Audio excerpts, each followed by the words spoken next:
Hello mga ka-legit Tavercads, isa na naman pasabog dahil tila baga si Mayor Vico Soto ng Pasig, mukhang may pinariringgan at mayroon po siyang naispuntuhin tila baga pinariringgan ang isang yorme, ang lahat ng yan. But before that, if you haven't subscribed yet to my YouTube channel, please don't forget to like, share, and subscribe at hit mo na rin ang notification bell for more showbiz updates. And please don't forget to hit all para ikaw ang unang-unang makakapanood sa lahat ng ating mga updates. Bago nga tayo magpatuloy sa ating updates, of course, nais ko po munang magpasalamat sa lahat po ng mga legit viewers, subscribers, and legit Tavercads natin na lagi nag-aabang at nakaantabay sa ating mga videos.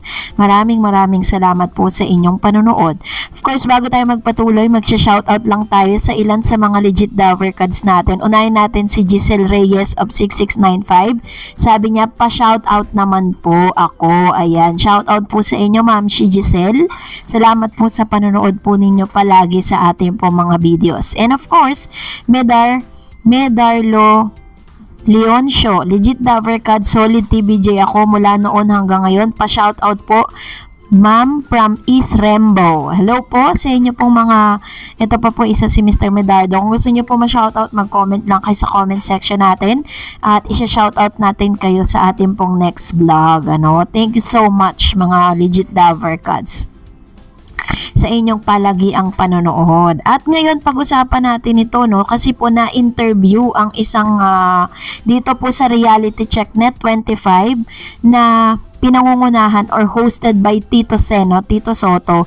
Nag-i-interview siya ng ilan sa mga political or politicians or any mga tao na talagang gusto natin na makilala pa na deeply, at isa sa mga talagang nire-request ng ilang mga followers nga nitong si Tito Sen ay ma-interview niya ito pong si Mr. Vico Soto na isa sa mga talaga namang pinakamatagal ng mayor dito sa Pasig.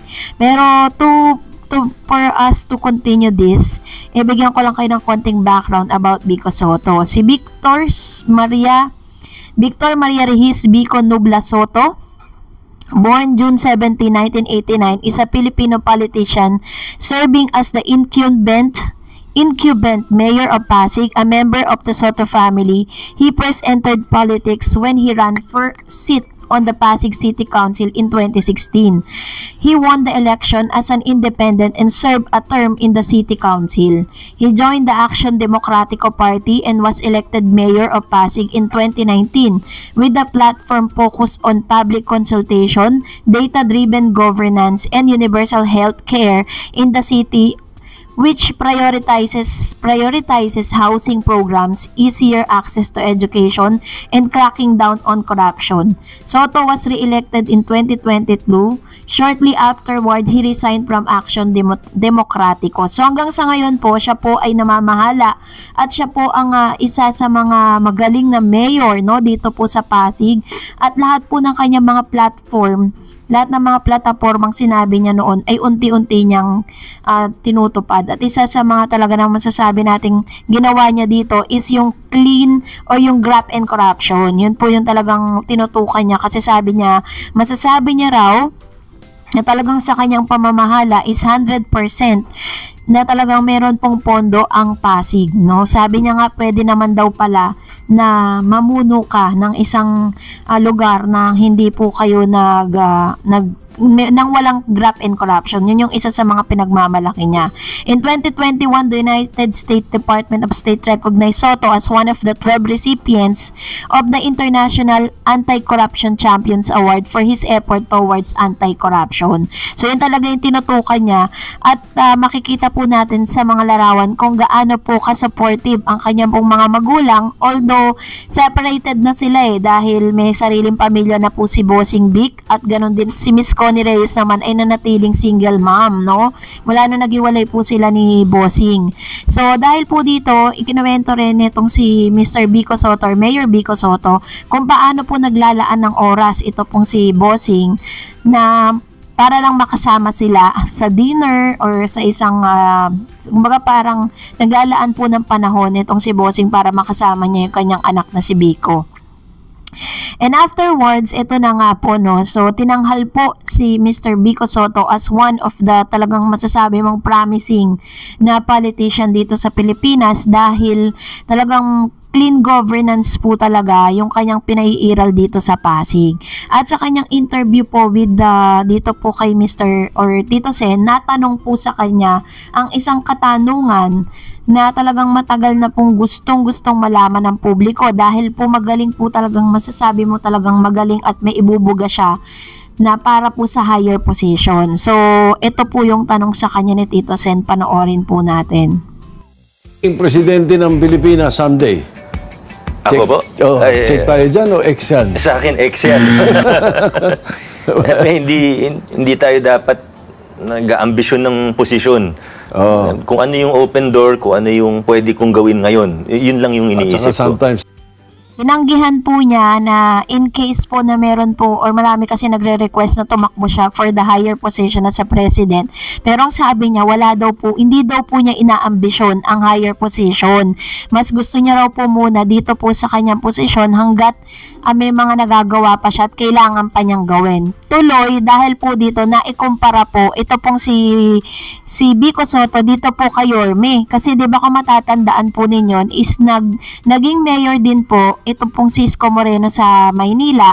And then after how many years po na pamumuno niya dito po sa Maynila, masasabi natin may ibubuga din siya. Talagang masasabi mong marami rin siyang nagawa sa Manila. Marami po siyang na-contribute at talagang masasabi mong sobrang lakas po niya. Pero yun nga lang, nag-ambisyon agad na tumakbo bilang presidente. Doon na po siya natalo. Sana daw, according sa mga Manileño, is mas pinaganda at mas pinainam niya muna ang Maynila bago po siya nag-ambisyon na tumakbo bilang presidente. Kaya naman wala talagang kinukumpara po silang dalawa na parang naging ambisyoso nga ito pong si Yorme Isko. So that is ayo po ang humusga. Kung gusto nyo mapanood yung buong interview niyan, pumunta kayo sa Reality Check. And then, October 7, 2023 po yun. Narito naman ang ilan sa mga komento po ninyo patungkol sa last update natin. Sabi ni Berlin Lovely Hipolio, ako sa YouTube, TVJ kasi wala TV5. Ang TV ko, sunod ang abot ang kamay, malapit na rin matapos kasi nagkakaalaman na yun.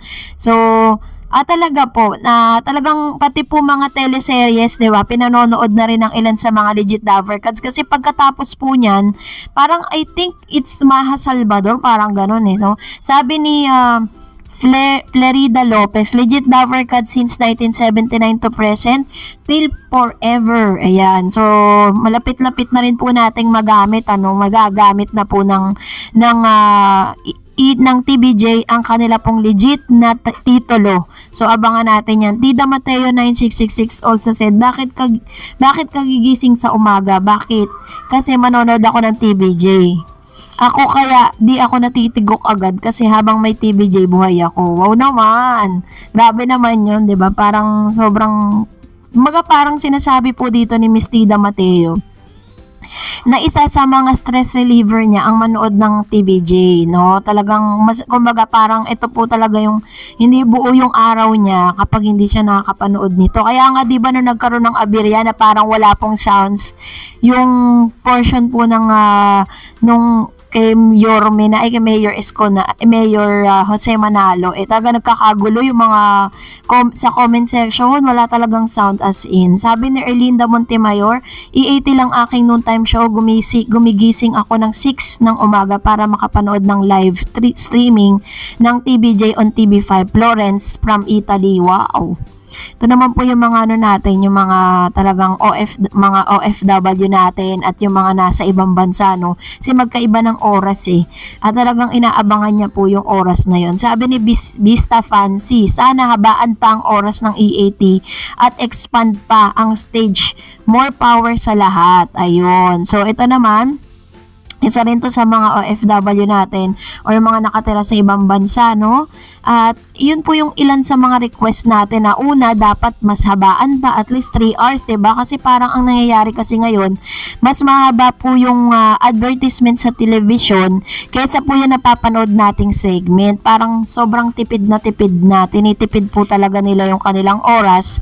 Kaya po talagang yun ang request ng marami. So, Sana nga mapagbigyan. Kaso nga lang, 'di ba, meron silang slot talaga kasi sa television eh. So anyway, maraming salamat sa inyong mga komento. Please mag-comment lang kayo sa comment section natin na related sa ating latest updates. At kung hindi ka pa nakasubscribe, don't forget to like and subscribe for more updates.